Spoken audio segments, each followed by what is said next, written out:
Hi, good morning and welcome to meditation. Today is the 26th of October. I would like to keep on reading the book of Revelation. We have done chapter 1, 2, and 3. And today I would like to start a new section in the book of Revelation that goes from chapter 4 to chapter 7.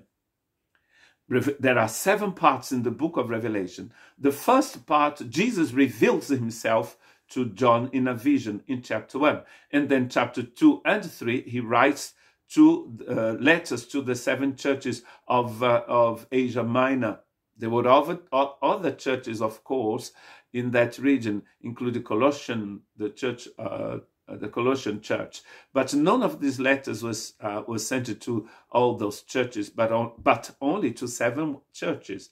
So that means that it's not just for them; it's for all of us. And during all this time of the history of the church on earth, what Jesus revealed to those churches will be actually valid to us as well. So I would like you to encourage you to listen to the other messages in this channel. And you'll find from the beginning of Revelation to chapter 3, the end of chapter 3. After this, I looked, and there before me was a door standing open in heaven, and unto the voice I had first heard speaking to me like a trumpet said, "Come up here, and I will show you what must take place after this." At once I was in the Spirit, and there before me was a throne in heaven with someone sitting on it. And the one who sat there had the appearance of jasper and ruby. A rainbow that shone like an emerald encircled the throne. So there was a rainbow around the throne. The vision of the throne of God is the beginning of this new section in the book of Revelation that goes from chapter 4 to chapter 7 that we call the seven seals. So it shows that it is God who is governing the world, the universe. It's neither the dragon nor men, but it is God. Ezekiel is going to have a similar vision in his book, in the first chapter of his book. I will just read the end of the chapter 1, verses 27 and 28. I saw that from what appeared to be his waist up, he looked like glowing metal, as it full of fire. And that from there down, he looked like a fire, and brilliant light surrounded him, like the appearance of a rainbow in the clouds on a rainy day. So was the radiance around him.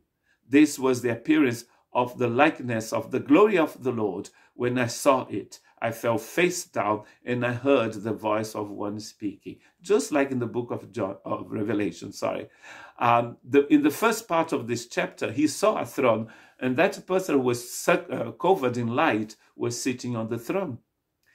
Babylon was the power that governed the known world then, when Ezekiel had this vision, and Rome was the power when John had the vision in Revelation. What God is showing Ezekiel and showing John, as he showed Isaiah as well, is that it's God who is sitting on the throne.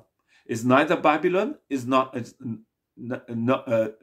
no Babylon or Rome, but it is God. It is very important to realize that, because the same thing is true for us today, as we are going to see in the book of Revelation. Even the persecutions, even the tribulations that came upon the world were actually all done by the Lamb sitting on the throne. When you read chapter 7 and chapter 11, even chapter 19 of Revelation, you see the church with the Lamb before the throne on Mount Zion and on the banquet of the Lamb.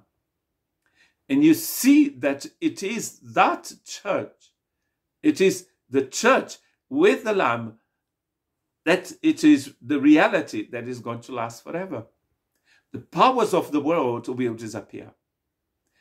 Powerful men will become dust, but he who is sitting on the throne will reign forever and ever, because he is the Alpha and the Omega, the beginning and the end. That's the vision here. That's the purpose of the vision that we're going to study together. It's to show that it is God who is sitting on the throne. He has got the control of everything. And we see in both visions, in the vision of Revelation and in the vision of Ezekiel, we see the rainbow around the throne. A God of covenant wants to talk to us today. He wants to show us the covenant that he has got with us in Christ Jesus. God bless you.